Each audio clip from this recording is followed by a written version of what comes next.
So one of the first decisions you will be looking at if you, once you've made the decision that you are possibly getting a divorce, is to choose a lawyer. That's probably the biggest decision that you will make in your divorce case. And it's a very important decision. There's a huge variety of family lawyers, I would say, and very different philosophies, of course, very different ways of handling your case. And I would say do your research on that, make a good informed decision. If you can afford it, it's good to meet with 2 or 3 lawyers and see whose style you like or relate to best. It's a very personal decision. And you're going to be discussing and disclosing the most embarrassing and intimate parts of your life. So it's very important to have a good relationship with that person and feel comfortable being honest and talking about things that may be difficult. So I would say, too, most of us that do this as our primary area of law, you're going to have a hard time shocking us with what you bring in. I know we've all had clients that are just so upset to be telling us something because they just think we're going to be shocked. You can't shock us at this point.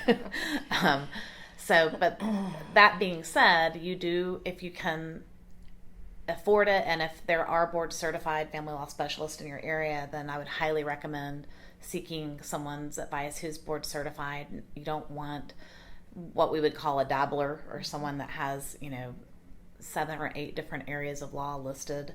I think it's harder in small towns. There's not always a big selection, but in the Austin, Travis, Williamson County, Hayes County area, you won't have any problem finding a good variety of board certified lawyers. And maybe we should explain a little bit how to get board certified and what that means. We have what's called the Texas Board of Legal Specialization, and there's several different areas that folks can get board certified in, and we're all board certified in family law particularly. So that's divorces, custody matters, adoptions, terminations, anything family related, not probate, but family. And in order to get board certified, you fill out this very lengthy application. But to even fill that application out, you have to have done a certain number of final trials, temporary orders, mediations, and track all of those cases in the application process. That was it 50 pages? It was lengthy. You have to have practiced family law for at least 5 years at the time that you're going to take the test. You have to get about 13 references, including judges. And attorneys that you've practiced against and had cases against, and put all of that together and then wait and find out if you get approved to even take the test. So the first step is that application process.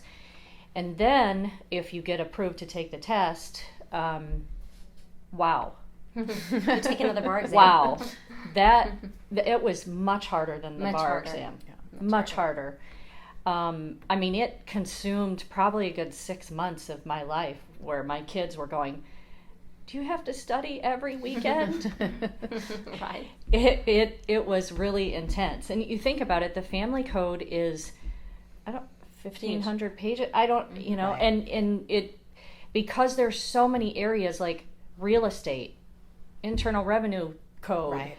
There's so many little nuances in it that you really, it's just a lot to right. It's not retain. just the family code. There are portions of the criminal code for domestic violence and those types of things, the tax code, the property code that you have to know as well. So was the test 3 days or 2 days? I thought it was 2. 2 days. I guess it's been a long time since I took it. I blocked it out of my mind. It was either 2 or 3 days. It was more than one. But it's I think it was a good 2 days. And then you wait for several months to get your results back. And then if you're lucky enough to pass the exam, then you get to attend more conferences and seminars, and you're required to do more continuing education hours every year to maintain your area of specialty. So it really means you're committed to that area of law and you specialize in that area of law is what it means to me. Right. And is it every 5 years we get recertified? Which doesn't mean we have to take that test again. Thank goodness. And I think it's less than 1% of the bar that's board certified in family. So another question that I get sometimes is it okay to change lawyers? And I guess my best advice on that would be, if you're going to change, try to do it early in the process and try not to do it more than once. But having said that, I do think that if you don't have faith in your attorney and you don't feel like you can communicate honestly and be very upfront with them, it is important to change and get someone you feel comfortable with, because who your attorney is can have a big impact on your case. And if you don't feel comfortable with that person, or you've lost faith in them, it's a good idea to talk to someone else and maybe just hear someone else's philosophy of your case, or how they would handle it differently if you're unhappy. But the best way, I think, to prevent that in the beginning is to do your homework, is to check the person out online, check the person out to the extent you can in the community, and definitely have an in-person meeting before hiring. Right. Your personalities have to be fairly compatible to work together. And when I say in person, if you're out of state, you're overseas, something like that, which is rare, but if you are, most of us can accommodate Skype or FaceTime meetings. But just having that face-to-face, I think, is really important for most people. Another thing about choosing an attorney is, I guess we should explain that in a divorce situation, no matter how agreed and amicable and friendly that you are, one attorney cannot represent both of you. And I think a lot of folks have this misperception that collaborative means you have one attorney, and that's not how it works. And even if you have done the kitchen table divorce where you've worked out all the details and you say, well, we just want one attorney to draw up the paperwork, well, that one attorney, if they're going to sign anything or draft all the documents, they can only represent one of you.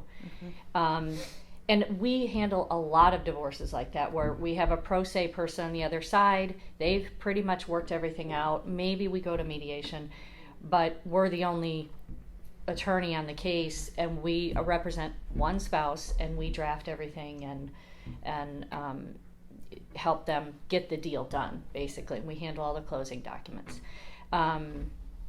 So that's pretty common, I think, for everybody. Right. Exactly. I think as you get towards the end of an agreed divorce like that, maybe where one party is pro se, the lawyer might have some interaction with the pro se spouse, but they cannot give them legal advice. And so it would really just be a negotiation with someone that is representing themselves. That being said, when people show up for an initial consult and both spouses are here, I typically will not meet with both of them. And I think your policies are the same. So just, I would be wary of that. I don't think most of us will do that. And the reason is, we can't sit and hear your story and give you any advice at all with the other person in the room. It doesn't mean that we're necessarily going for the jugular and we're going to, fight if that's not what you're hiring us to do. But at that initial meeting, we just need the person who's going to be the client to be here. Right. And it could be that later on we will meet with the spouse to negotiate, but just not in that initial meeting. Right. And when we have a pro se person on the other side, we typically put everything in writing, whether it's emails or letters, just to be very clear. So there is no miscommunication. There's no misunderstanding of, well, aren't you working for both of us? Because we can't do that. We're ethically prohibited. Even if we wanted to, we just can't. But again, that doesn't mean that we're somehow going to influence. If you all have worked something out, just because there's one attorney doesn't mean that one attorney is going to somehow whip everything up and undo the agreements that you've reached. We certainly are going to give our client advice. And like I tell all my clients, this is your life, your future, your kids, your money. So you get to make the end decision, whatever that is, even if it's against my advice, even if I say, I don't think it's a good deal for you, but you're the one who's going to live with it. And our job is just to make sure you're making an informed decision. I think there's a misperception out there sometimes, and it's probably brought on by some of our colleagues, that lawyers make things more complicated. I generally don't feel that that's the case. 9 times out of 10, at least. If your spouse is representing themselves, we have a duty to treat them as their own lawyer. So if you will get items on your bill for telephone conversations with them or sending them correspondence, because we have to treat them as their own lawyer. And sometimes, a lot of times, I think that can be worse than having even a very inexperienced lawyer on the other side, because even an inexperienced lawyer or a non-family lawyer is familiar with the basic ethics of their profession, and they know generally what they can and can't expect from the other lawyer. I think one reason that there's this misconception that lawyers make it more complicated is that when parties have discussed their own agreements or the issues, there are issues they're unaware of, and they don't know the level of detail that we're required to put in final decrees, and that the judge will not sign it without all of these details. For example, health insurance, we're required to put a lot of information in a final decree about health insurance, and that's something most people haven't talked about. So it isn't necessarily that we're making it more complicated, but it's an education about these are the things that are required, and you can't get divorced without them. So we're filling in the gaps more than making it complicated. Right. Another thing to consider when you're looking for an attorney is, do they have staff? And does the staff help? And what if the attorney's in court? Who can I talk to? And we all have paralegals that work for us. I also have an associate attorney. And my office, we are a team. That's how it's a very team model, team approach. We're all copied on emails with our clients, so that if I'm in mediation or I'm in court or Jennifer, my associate, is tied up, someone else can help. Someone else can answer that question. And we do a lot of my paralegal does a lot of drafting. So you're not paying my hourly rate to necessarily draft the petition for divorce or draft the discovery. We try to be as cost conscious and efficient with our clients' legal fees to stretch them as far as we can go. Right. But I almost equate it to like a doctor's office or something. When you go in, you're going to be spending a lot of time with the nurse or the nurse practitioner, and you may only spend 15 minutes with the doctor on a given day.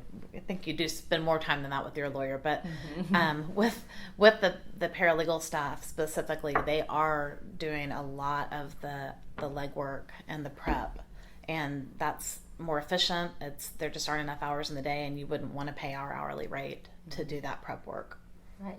And another aspect of attorney's fees is that it largely depends on the process and where you end up. And sometimes you don't know when you come into an attorney's office and file for divorce which process you will end up in, who your spouse will choose to hire, if they hire anyone, if they'll agree to do collaborative, if they set a hearing.